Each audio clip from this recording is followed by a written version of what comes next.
Bonjour et bienvenue au 18e jour de notre parcours de carême avec Jésus. Aujourd'hui, nous lisons Jean 7, versets 25 à 52. Quelques habitants de Jérusalem disaient: « N'est-ce pas cet homme qu'on cherche à faire mourir? Voyez, il parle en public et on ne lui dit rien.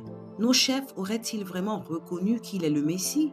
Mais quand le Messie apparaîtra, personne ne saura d'où il vient, tandis que nous savons d'où vient cet homme. » Jésus enseignait alors dans le temple. Il s'écria: « Savez-vous vraiment qui je suis et d'où je viens? Je ne suis pas venu de moi-même, mais celui qui m'a envoyé est digne de confiance. Vous ne le connaissez pas, mais je le connais parce que je viens d'auprès de lui et que c'est lui qui m'a envoyé. » Ils cherchèrent alors à l'arrêter, mais personne ne mit la main sur lui, car son heure n'était pas encore venue. Dans la foule, cependant, beaucoup crurent en lui.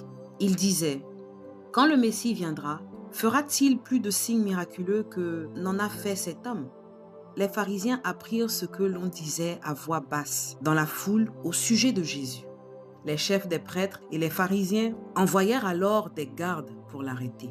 Jésus déclara: « Je suis avec vous pour un peu de temps encore, mais je m'en irai auprès de celui qui m'a envoyé.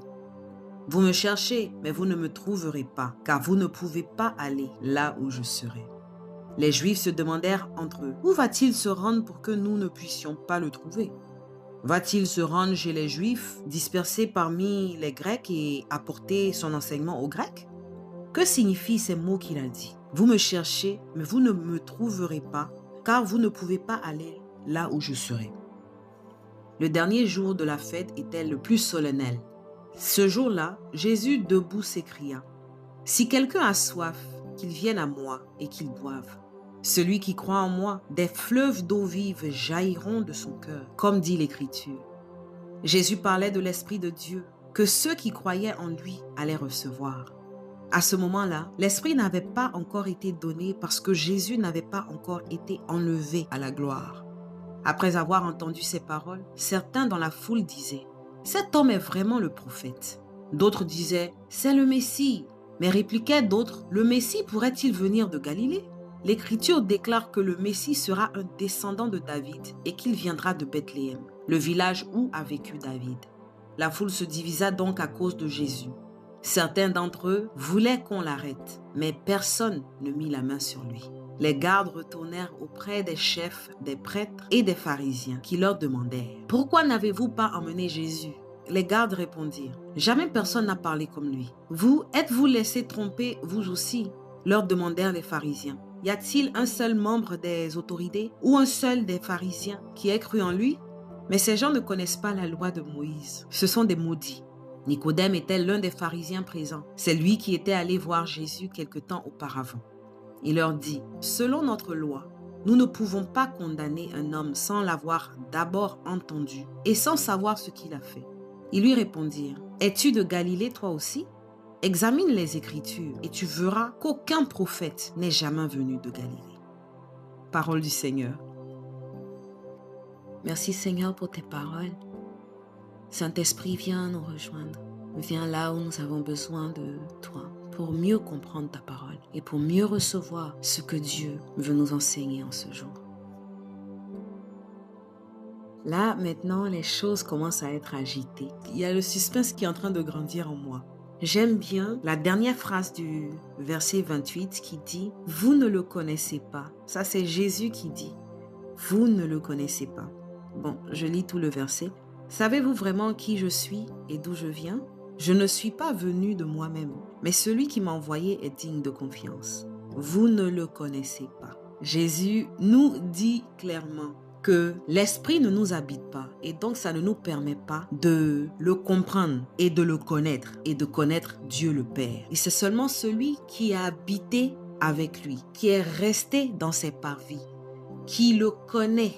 Le fait que la parole de Dieu est descendue sous la forme de Jésus, cela a aidé notre esprit à s'ouvrir, à se poser des questions, à réfléchir autrement. Et ça atteste au fait que tout se passe selon le plan de Dieu, selon le timing de Dieu. Même quand les gens voulaient arrêter Jésus, Personne ne mit la main sur lui parce que son heure n'était pas encore venue. Je vois un peu les chefs juifs être déstabilisés.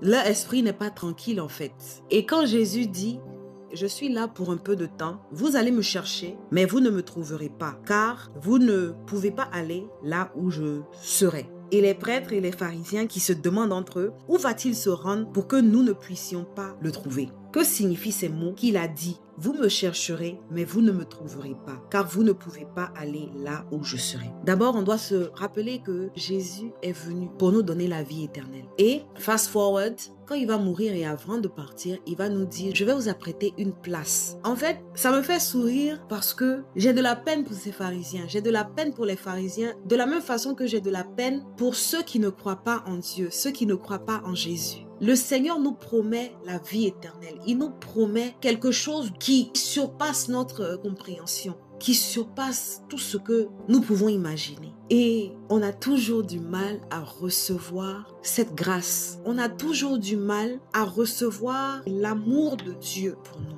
Dieu n'avait pas besoin de faire ce miracle de l'incarnation. Il n'avait pas besoin de faire descendre son Fils unique pour venir nous sauver. Mais il a tant aimé le monde qu'il a fait venir son Fils unique afin que nous ayons la vie éternelle. Afin que nous puissions marcher à sa suite et nous ne puissions pas périr. Et donc, quand je vois les pharisiens, j'essaie de me mettre à la place de Jésus en ce moment. Et je regarde les pharisiens qui sont incapables de recevoir la bonne nouvelle. De la même façon que quand nous agissons sans amour envers notre prochain, Jésus, à longueur de journée, nous appelle à marcher selon l'amour de Dieu, selon la lumière que par le baptême nous avons reçue et que cette lumière-là brille sur les autres. Mais quand nous sommes incapables de pardonner, quand nous sommes incapables de ne pas juger selon l'apparence, quand nous sommes incapables de pouvoir lâcher prise et s'abandonner entièrement à cette grâce divine, ça fait de la peine à Jésus. Et je pense que c'est ce regard-là qu'il a envers ces pharisiens. Parce que même devant, il va dire à Dieu, pardonne-les parce qu'ils ne savent pas ce qu'ils font. Jusqu'à la fin, Dieu a de la compassion pour nous. Seigneur, merci pour ton amour. Merci pour ton amour qui dépasse notre compréhension, notre logique humaine. Celui qui croit en moi, des fleuves d'eau vive jailliront de son cœur, comme dit l'Écriture. Jésus parlait de l'Esprit de Dieu, que ceux qui croyaient en lui allaient recevoir. Quand Jésus dit ces mots, l'image que j'ai, c'est l'image de la divine miséricorde. L'image de la divine miséricorde qui vient à mon esprit actuellement. Et quand Jésus dit ces mots, il n'est pas en train de citer un verset spécifique dans l'Ancien Testament.